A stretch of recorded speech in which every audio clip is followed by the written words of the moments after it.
इसकी हाल वाल है थोड़ा सारे का ठीक ठाक हो फिट हो। बुमन शाह में आज मेला लगा हुआ है और आप लोगों को पता नहीं है ये मेला किस चीज़ का लगा हुआ है, तो मैं आपको सारी हकीकत बताता हूँ। ये क्या वजह है, इतना रश क्यों है।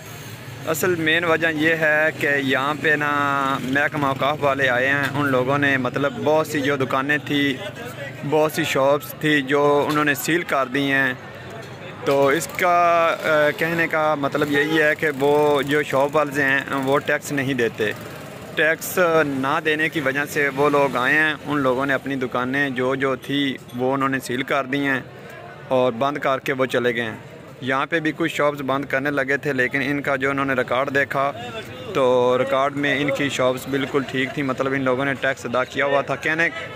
लेकिन मुझे ये यहाँ तक इतना ही पता चला है कि मेन वजह यही है, गवर्नमेंट वाले यहाँ पे आए हैं, उन लोगों ने ही दुकानें सील की हैं। और इधर देखें इस साइड पे जो शॉप्स हैं वो सील हुई। बुमन शाह में आज मेला लगा हुआ है, आप लोग देख रहे हैं सारी आवाम डरी हुई है। क्या वजह, ये हमारी हुकूमत है और ये हमारी आवाम के बीच में जो लड़ाइयाँ चल रही हैं ये वो हैं।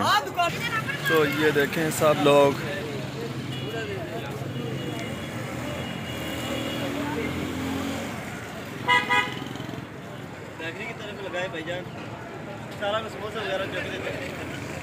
ये तो समोसे भी चक के लै गए ने। बेकरी बंद नहीं की वैसे उन्होंने।